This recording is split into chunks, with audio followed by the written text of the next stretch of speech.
Hello student, आप सभी का स्वागत है मेरे YouTube channel competition journey with Deepak में। तो दोस्तों, आज हम लोग एसएससी जीडी का अपना जो प्रैक्टिस सेट पढ़ रहे हैं।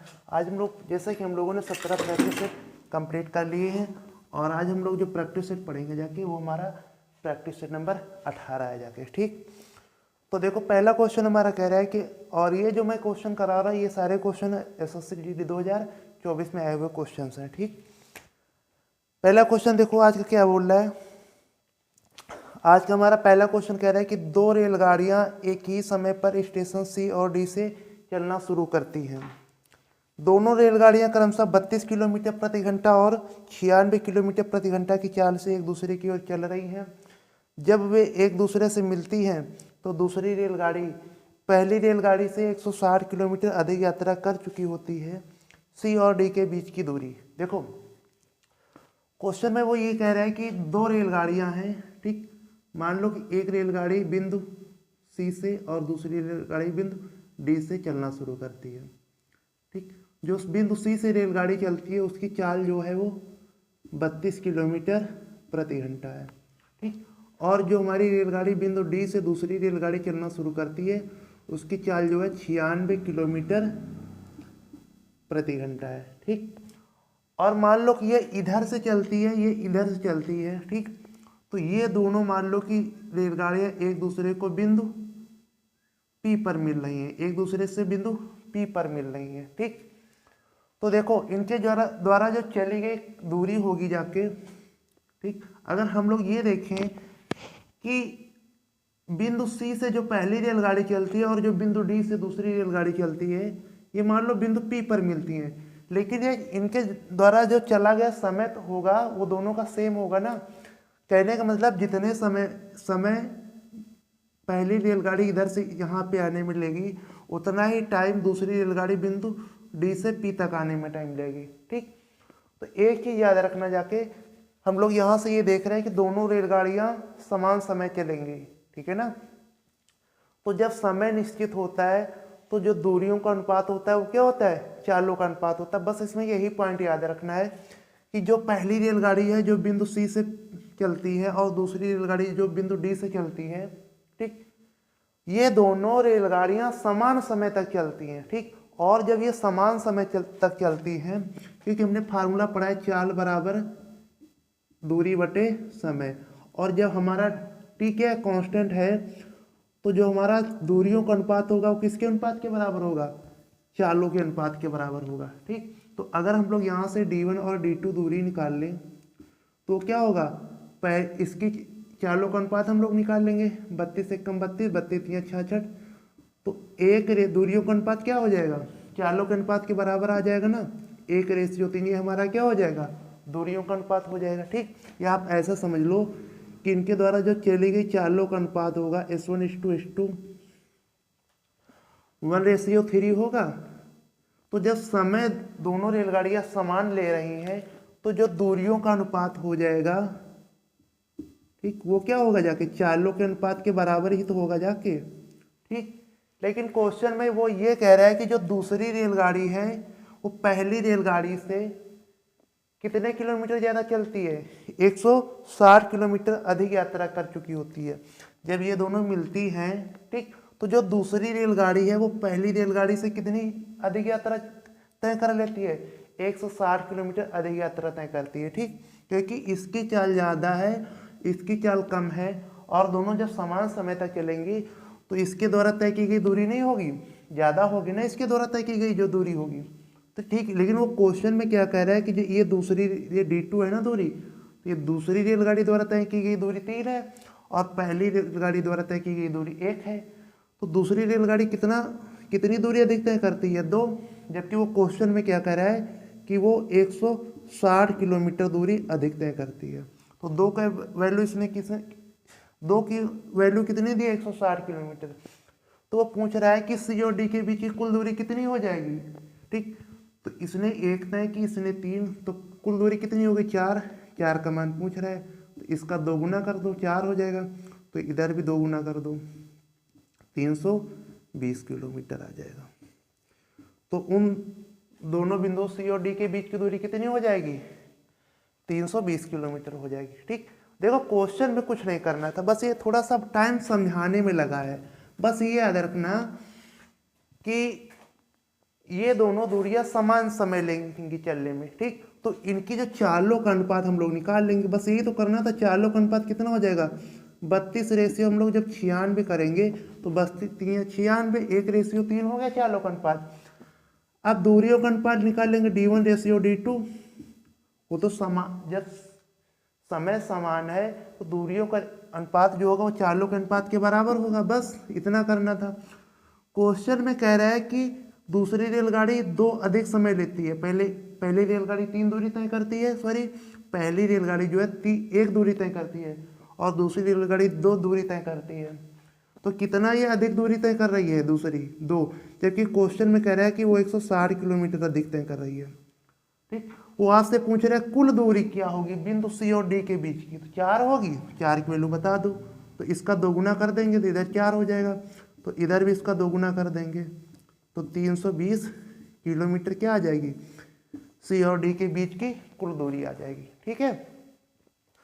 तो देखो क्वेश्चन की लैंग्वेज थोड़ी अजीब थी, लेकिन क्वेश्चन में कुछ था ही नहीं, ठीक है ना। अब हम लोग बात करेंगे अपने अगले क्वेश्चन की। अगला क्वेश्चन हमारा देखो क्या कह रहा है कि 24 व्यक्तियों के एक समूह का औसत भार 34 kg है, 48 व्यक्तियों के दूसरे समूह का औसत भार kg है। यदि सभी 72 व्यक्तियों का औसत भार 56 kg है तो k का मान कितना है। देखो हम लोग कुछ नहीं करेंगे, देखो हमसे क्या कह रहा है कि हमें k का मान पूछ रहा है, मतलब कि 48 व्यक्तियों के समूह का औसत भार पूछ रहा है हमसे, ठीक। तो हम लोग क्या करेंगे, अगर हम लोग 48 व्यक्तियों के समूह का हम लोग कुल भार निकाले तो वो क्या होगा जाके, देखो कुल लोग कितने हैं 72 लोग हैं, ठीक। तो 72 लोगों का कुल भार में से उनका औसत भार कितना है 56 है, तो ये 72 लोगों का कुल भार हो गया। अब इसमें से हम लोग क्या करेंगे 24 व्यक्तियों का कुल भार घटा देंगे, तो 24 इंटू उनका कुल भार क्या होगा, 24 व्यक्तियों का औसत कितना है 34 है, इसको घटा देंगे तो ये जो हमारा होगा 48 लोगों का कुल भार आ गया, ठीक। अब औसत निकालना है 48 लोगों का, तो हमने 48 से गुणा कर दिया, बस यही हो जाएगा हमारा k का मान, ठीक। तो यहाँ हम लोग क्या करेंगे, अगर हम लोग 24 कॉमन कर लें तो 24 3 72 इंटू 56 माइनस 24 कॉमन हो जाएगा 34 बटे में 48, तो 24 दूनी 48 कैंसिल हो गया, ठीक।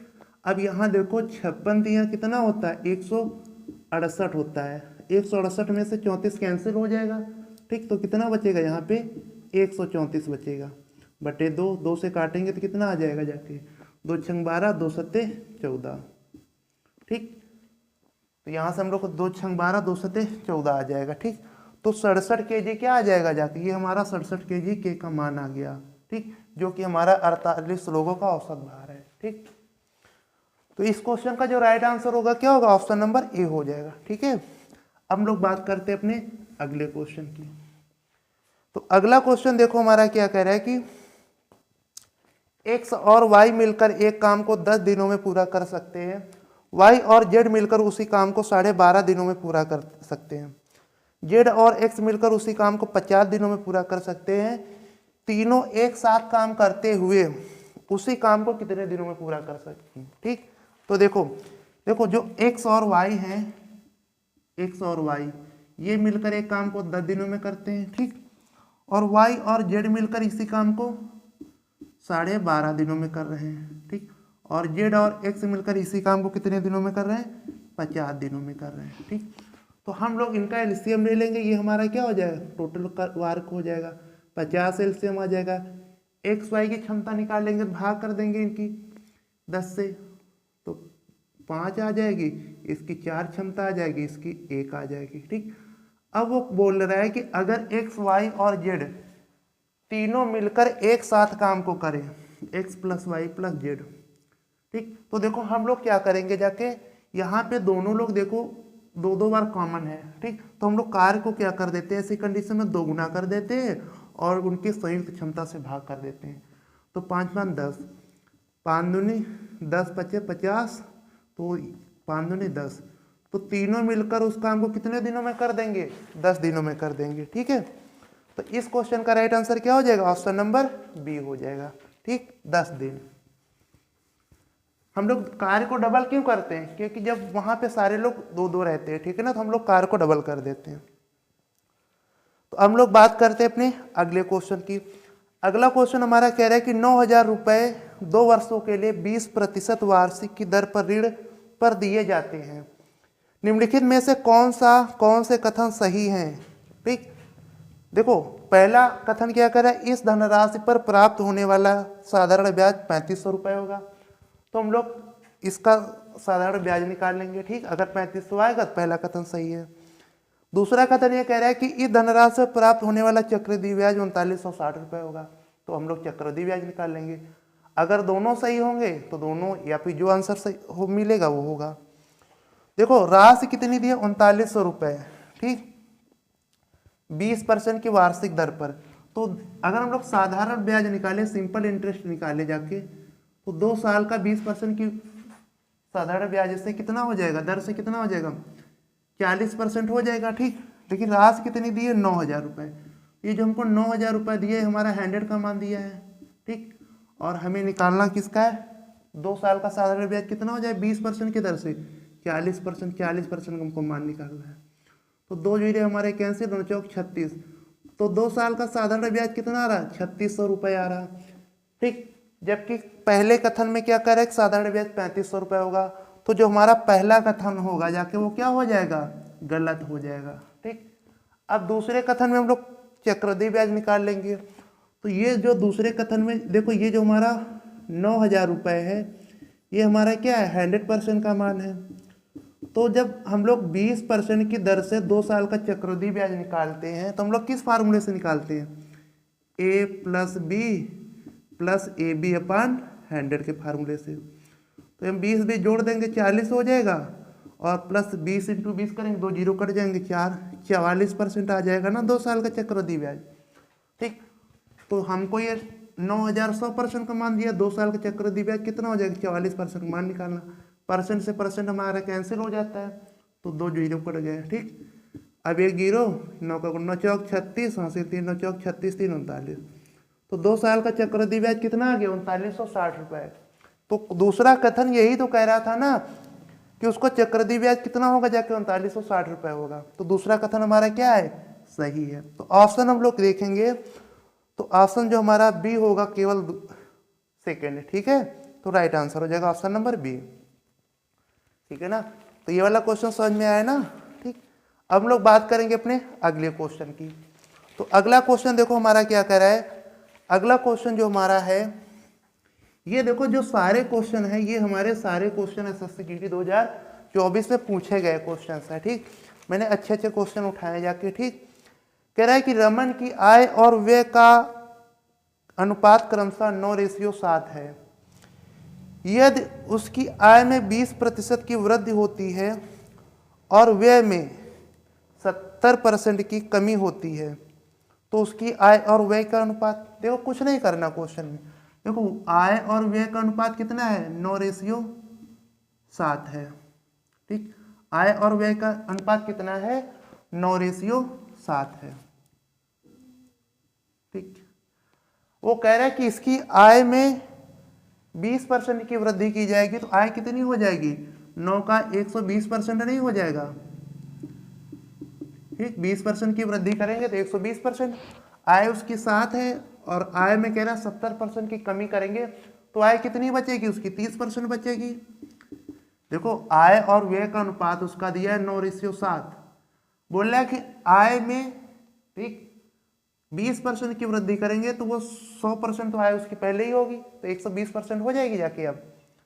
और व्यय है उसका 7 कह रहा है कि व्यय में 70% की कमी करेंगे तो व्यय कितना बचेगा, 7 का 30% बचेगा। हम लोग कैंसिल कर लेंगे, 30 चौको 120, तो 9 चौक 36, तो रेशियो 7। तो उसकी अब आय और व्यय का अनुपात कितना आ जाएगा, 36:7 आ जाएगा। ठीक है, हम लोग बात करते हैं अपने अगले क्वेश्चन की। तो अगला क्वेश्चन देखो हमारा क्या कह रहा है, पी और क्यू मिलकर एक काम को 30 दिनों में पूरा कर सकते हैं। उन्होंने एक साथ मिलकर काम शुरू किया, लेकिन 20 दिनों के देखो अगला क्वेश्चन हमारा ये कह रहा है कि रमेश और सुरेश की आय का अनुपात 3:4 है। रमेश और सुरेश के व्यय का अनुपात 2:3 है और प्रत्येक 200 रुपये बचाता है। रमेश और सुरेश की आय ज्ञात कीजिए। देखो एक तरफ हम लोग देखो आय इनकम बराबर क्या होता है, आय बराबर एक्सपेंडिचर प्लस सेविंग। आय बराबर क्या होता है, खर्चा प्लस बचत। ठीक, तो एक बार हम लोग किसकी निकाल लेंगे, रमेश की निकाल लेंगे और फिर एक बार हम लोग निकालेंगे सुरेश की। आय बराबर एक्सपेंडिचर प्लस सेविंग। ठीक, तो देखो वो कह रहे हैं कि रमेश और सुरेश की आय का अनुपात कितना है। देखो रमेश की आय 3 है और इसकी आय कितनी है, 4 है। ठीक, कह रहा है रमेश और सुरेश के व्यय का अनुपात, अगर इसका व्यय 2 है, ठीक, रमेश का व्यय कितना है, 2 है, तो सुरेश का व्यय कितना है, 3 है।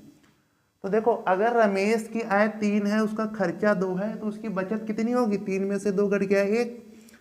ऐसे ही सुरेश की आय 4 है, उसका बचत खर्चा 3 है, तो उसकी बचत कितनी हो जाएगी, 1। देखो वो क्वेश्चन में कह रहा है कि दोनों 200 रुपए की बचत करते हैं और देखो यहाँ भी दोनों की बचत क्या है, सेम आ रही है, 1-1 आ रही है। ठीक, तो 1 की वैल्यू कितनी हो गई जाके, 200 रुपए।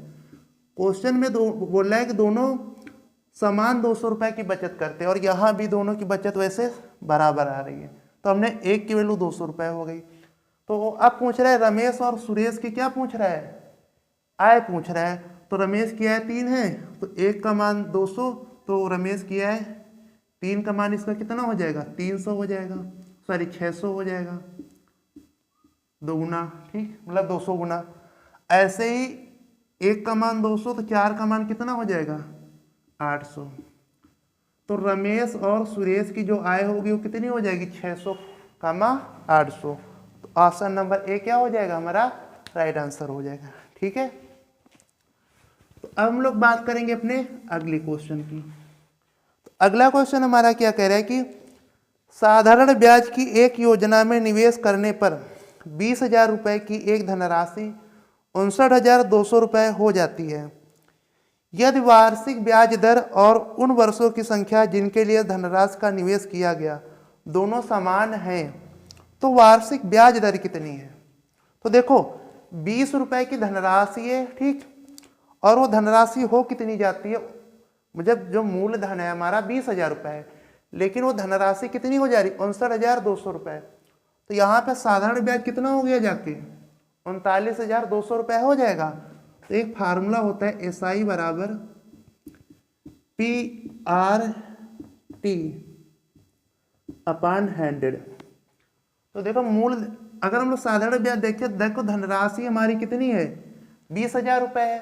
ठीक, और क्वेश्चन में ये कह रहा है कि धनराशि हो कितनी जाती है, 59,200। तो ब्याज कितना होगा, 39,200 रुपये का। प्रिंसिपल कितना है, 20,000 रुपये। ठीक, अच्छा कह रहे हैं टाइम और रेट क्या है, इक्वल है। हमें रेट पूछ रहा है तो हम लोग टी की जगह क्या कर देंगे, रेट रख देंगे, तो R² हो जाएगा। अगर टाइम पूछता तो हम लोग T² कर देते बटे 100। 2 जीरो इधर कट गए, 2 जीरो इधर कट गए। ठीक, अगर हम लोग इसको 2 से काटेंगे कितना आ जाए, 2 1 कम 2, 2 9 18, 2 6 12, तो R² बराबर 96 आ गया। तो रेट अगर हम लोग निकाले, R का मान निकाले तो कितना आ जाएगा, 14, क्योंकि 196 का वर्गमूल कितना हो जाएगा, 14। तो रेट कितनी हो गई जाके, 14% हो जाएगी। ठीक, तो इस क्वेश्चन का राइट आंसर क्या हो जाएगा, ऑप्शन नंबर बी हो जाएगा। ठीक है, तो हम लोग बात करते हैं अब अपने अगले क्वेश्चन की। तो देखो अगला क्वेश्चन हमारा क्या कह रहा है, अगला क्वेश्चन ये बोल रहा है कि यदि किसी संख्या के 65% में से 55 घटा दिया जाए तो परिणाम 400 आता है, उस संख्या का मान कितना है। देखो आसान सा क्वेश्चन है। मान लिया कि वो संख्या x है और कह रहे हैं x के 65% में से 55 घटा दिया जाए तो संख्या हमारी कितनी प्राप्त हो जाती है, परिणाम 400 आता है। तो संख्या हमसे पूछी है। ठीक, तो हम लोग कैसे निकालेंगे जाके, तो x इंटू, ठीक, ये इधर आ जाएगा तो कितना हो जाएगा, ये जब इधर आ जाएगा कितना हो जाएगा, 65% और परसेंट कटाएंगे हम 2 जीरो आ जाएंगे। ठीक, तो ये इधर आ जाएगा, कितना हो जाएगा जाके हमारा 455। ठीक, 13 5 65,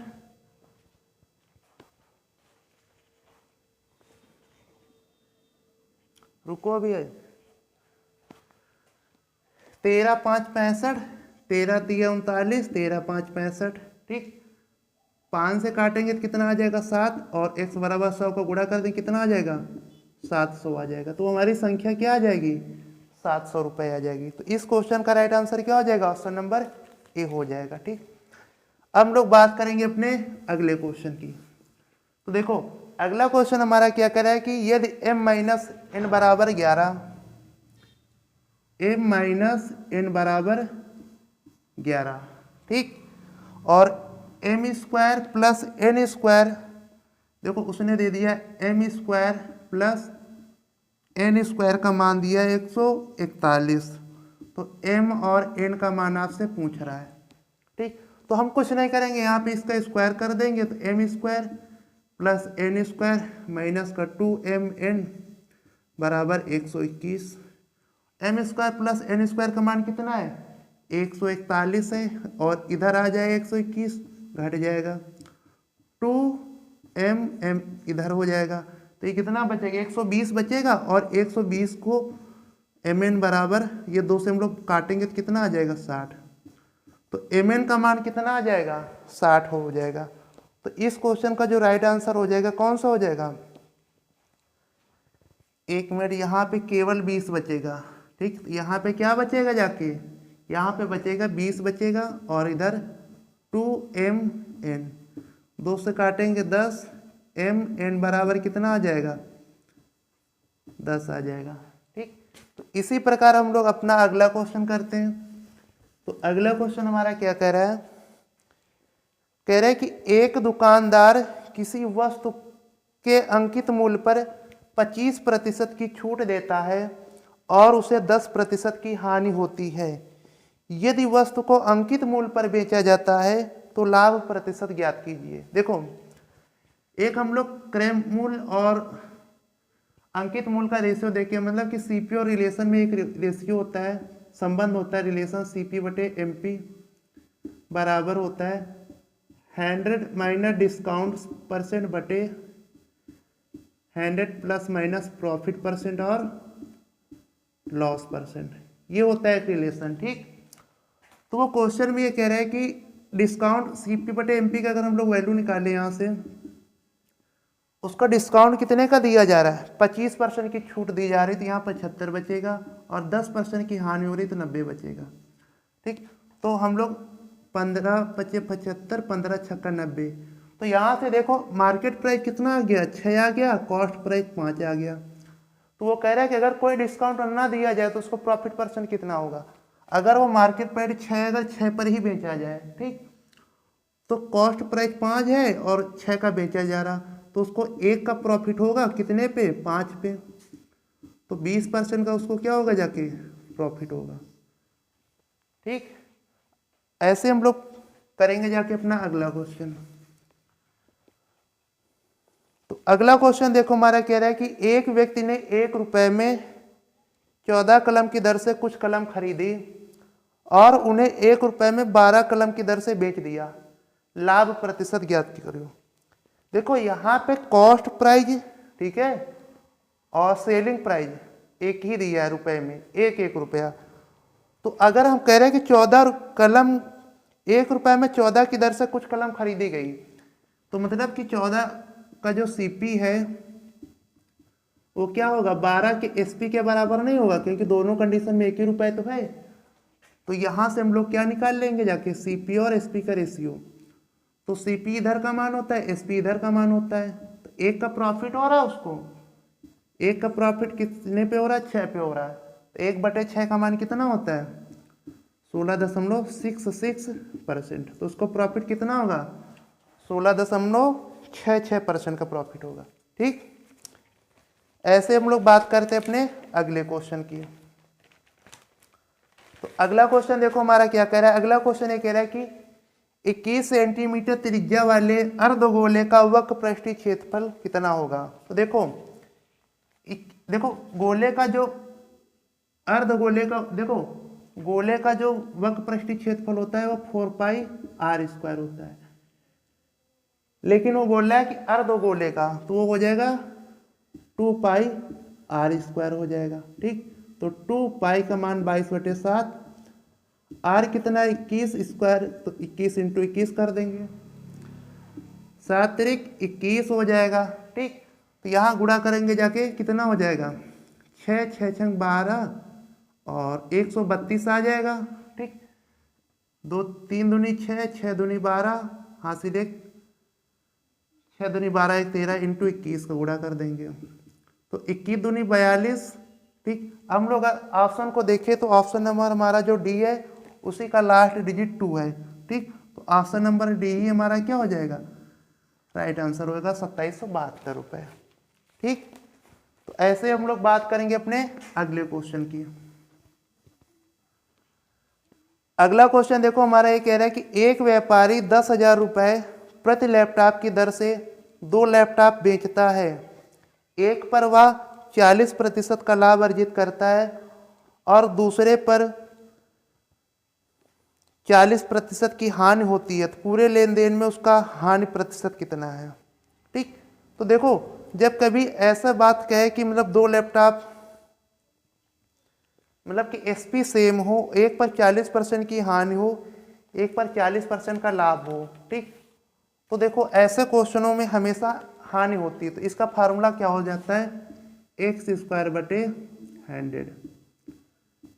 ठीक, क्या हो जाएगा, x²/100 हो जाएगा जाके। ठीक, और ऐसा क्वेश्चन हमेशा हानि होती है, तो 40 का स्क्वायर 40 × 40/100, 2 जीरो कट गए, तो 16% की क्या हो जाएगी, उसको हानि हो जाएगी। ठीक, ऐसा लेकिन कब होता है, जब एसपी क्या हो, सेम हो। ठीक है,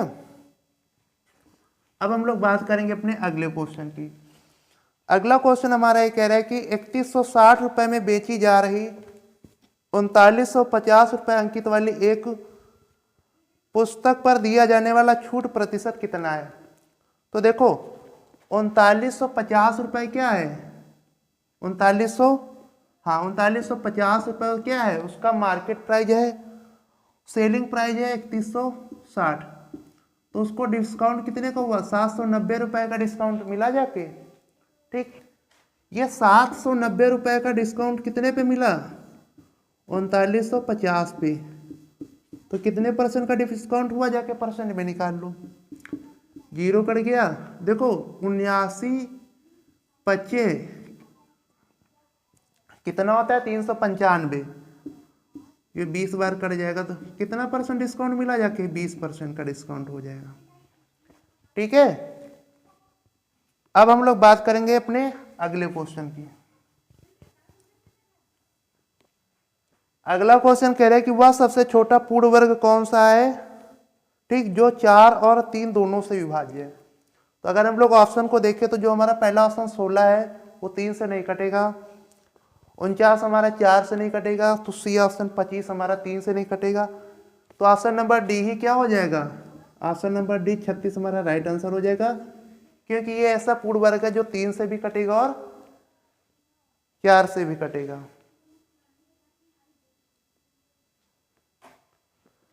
ठीक, अब हम लोग बात करते हैं अपने अगले क्वेश्चन की। अगला क्वेश्चन हमारा कह रहा है कि 2 संख्याओं का लघुत्तम समापवर्तक 147 है और उन संख्याओं का महत्तम समापवर्तक 7 है। यदि एक संख्या 21 है तो दूसरी संख्या ज्ञात कीजिए। तो देखो क्या होता है, पहली संख्या मान लिया कह रहा है 21 है, दूसरी संख्या x मान ली, फार्मूला होता है पहली संख्या इंटू दूसरी संख्या बराबर लासा इंटू मासा। लासा 147 दिया, मासा हमारा 7 दिया है। ठीक, तो हमसे दूसरी संख्या पूछ रहा है, तो 7 त्रिक 21, 3 से कटा, 3 चौको 12, 3 9 27, तो x बराबर कितना आ गया, 49 आ गया। ठीक, तो दूसरी संख्या हमारी कितनी हो जाएगी, 49 हो जाएगी। ठीक है, अब हम लोग बात करते हैं अपने अगले क्वेश्चन की। अगला क्वेश्चन कह रहा है कि यदि मूल्य में 5% की कमी की जाती है तो तो उपभोग में कितने प्रतिशत की वृद्धि की जानी चाहिए ताकि वह अपरिवर्तित रहे। देखो कभी भी अगर व्यय कह दे अपरिवर्तित रहे, ठीक, तो जो उपभोग होता है वो प्राइस के क्या उल्टा होता है। देखो प्राइस में ये कह रहा है कि 20% की वृद्धि की जा रही है, 20% की 5% की वृद्धि की जा रही है, 5% फ्रिक्शन वैल्यू होती है 1/20। अच्छा प्राइस में कमी की जा रही है ना, हाँ कमी की जा रही है, ठीक, तो 20 मान लो उसके पहले प्राइस था, अब कितना हो गया 19 बचा जाके। तो कह रहा है कंजप्शन मतलब कि उपभोग में कितने % की कमी की जानी चाहिए ताकि उसका जो एक्सपेंडिचर है, खर्च है, वो क्या रहे, ये अपरिवर्तित है, इसमें कोई बदलाव नहीं होगा, ये वैसे ही रहेगा। तो यहाँ पे जो कंजप्शन हो जाता है ये प्राइस का उल्टा हो जाता है, तो कंजप्शन कितना हो जाएगा 19 से 20, तो 1 की वृद्धि हुई ना कितने पे 19 पे। तो अगर हम लोग परसेंटेज से चेंज करेंगे तो 100 का गुणा करेंगे तो 19 25 95 5 दशमलव करके कौन सा हमारा ऑप्शन आ रहा है, 5 दशमलव करके हमारा ऑप्शन नंबर सी मिल रहा है। 5.2% हमारा क्या हो जाएगा, राइट आंसर हो जाएगा। ठीक, तो जब भी आप कैलकुलेशन करें तो आप थोड़ा ऑप्शनों को देखा कीजिए, ठीक है।